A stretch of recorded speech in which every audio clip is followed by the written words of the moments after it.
This pikin no dey cry. Wetin happen? She didn't cry like all babies do. Instead, she laughed. The midwives were surprised. Abba, they whispered one to another. In a small village called Ajao, nestled beside the banks of the river Niger, there was a child born in the early hours of the morning. Her name was Ngozi, and she was no ordinary child. From the very moment she came into the world, she didn't cry like all babies do. Instead, she laughed. The midwives were surprised. Abba, this pikin no dey cry. Wetin happen? They whispered one to another. The old woman, Iya Titi, who was the head midwife, gently held Ngozi in her arms and tried everything she knew to make her cry. She tickled her feet. She blew air on her face. She even pinched her cheek. But instead of crying, Ngozi just laughed. Iya Titi became worried. This child is not like others, she said. We must be careful. If she cries, the whole village might be in danger. They warned Mama Ngozi to keep an eye on her daughter, and they prayed that Ngozi would never cry. But deep inside, Mama Ngozi could feel there was something powerful about her daughter, something that the elders didn't fully understand. Her laugh was a soft giggle or a quiet chuckle. Ngozi laughed out loud, her tiny belly rising and falling with every sound. The sound of her laughter was so strong, it echoed around the room, making everyone smile, even though they didn't know why she wasn't crying. The villagers were confused. Babies were supposed to cry, but Ngozi, she only laughed. Why is she laughing and not crying? The people asked. Some thought it was a blessing while others were unsure. As Ngozi grew older, something strange started happening. Whenever someone lied, she would laugh. Hey, hey, hey, hey, hey, hey. You're lying, she would say, pointing at the person who had told the lie. The people of the village didn't understand how she could know when they were not telling the truth. But they soon realized that Ngozi could see the truth in people's words, no matter how hard they tried to hide it. One day, a chief from the village, Adebayo, was talking to the villagers about a new well he wanted to build in the village.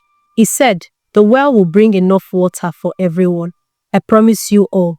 The water will flow like a river. But as he said these words, Ngozi burst out laughing. The well would dry up, she shouted, laughing even harder. The villagers stared in shock. They had all been excited about the new well, but Ngozi's laughter told them something was wrong. How can you know, Ngozi? The chief asked. I am telling the truth. Ngozi only laughed louder. You are lying. The well will not give us water, she said again. A few months later, when they dug the well, there was only a small trickle of water. It wasn't enough for the village, and everyone remembered what Ngozi had said. Her laughter had shown them the truth, even when they didn't want to believe. This wasn't the only time Ngozi's laughter exposed the truth. Anytime someone told a lie, whether big or small, Ngozi would laugh. The people of Ajao soon realized that Ngozi's laughter was a special gift. She could see the truths hidden behind words, and her laugh was a way to reveal it to everyone. It made the villagers uneasy. They no longer felt they could tell lies in front of her, for fear that her laughter would expose them. Ngozi had never shed a tear, not once. No matter what happened to her, she never cried. When she fell and scraped her knee, she laughed. When the sun was too hot, she laughed. When her mother, Mama Ngozi, tried to comfort her, she only smiled and laughed. Ngozi, my daughter, Mama Ngozi would say, why don't you cry like the other children? Why do you only laugh? Ngozi would reply, I laugh because I'm happy. I laugh because there is no reason to cry. And her laughter would fill the air like music.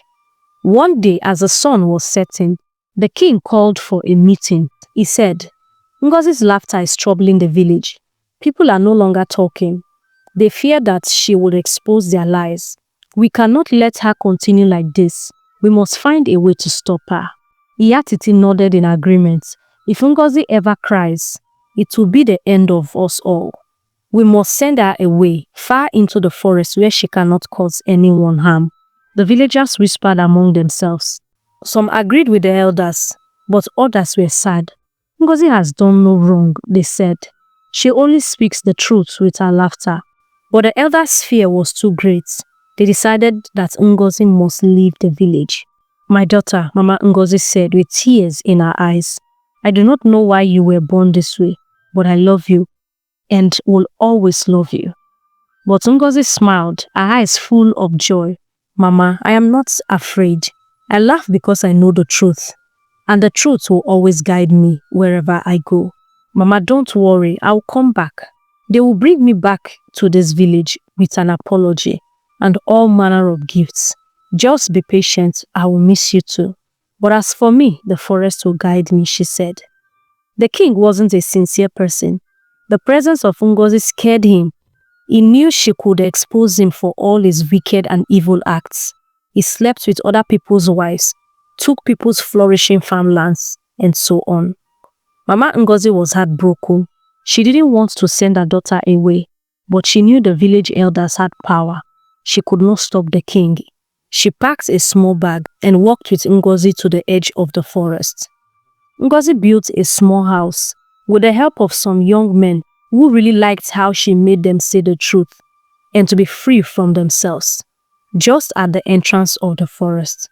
Sometimes they sneaked in to stay with her, keeping her company.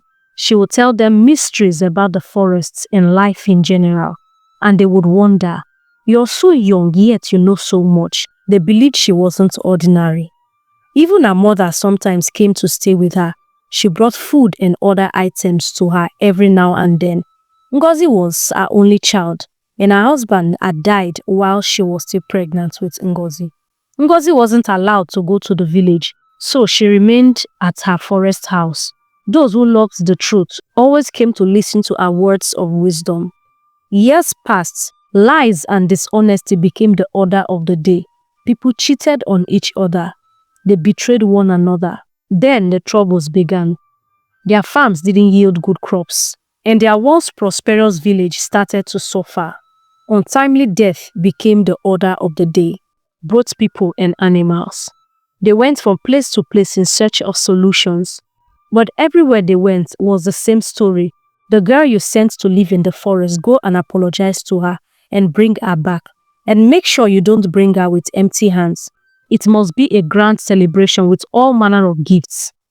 She's a light to your village, but you chose to send her away so you can continue in your evil. Go and bring her back. This is the only way to be free from all the troubles in your village. The villagers agreed and they set off to the forest to bring back Ngozi.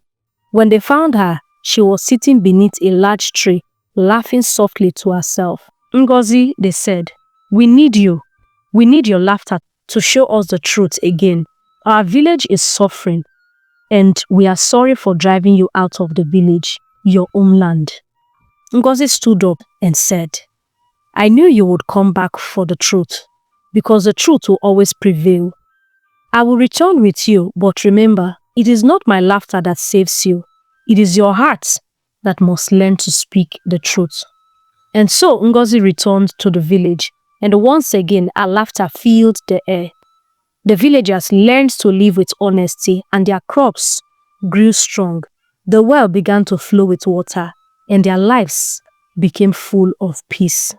When Ngozi returned, Ngozi exposed all the atrocities of the king, and how he had been sleeping with people's wives, and how he had been telling lies, and how he plotted to remove her from the village so she would not expose all his lies. Just like he had driven Ngozi to the forest, his crown was taken from him. The throne was given to another more worthy than he is, one of the young men who had helped Ngozi build a forest house.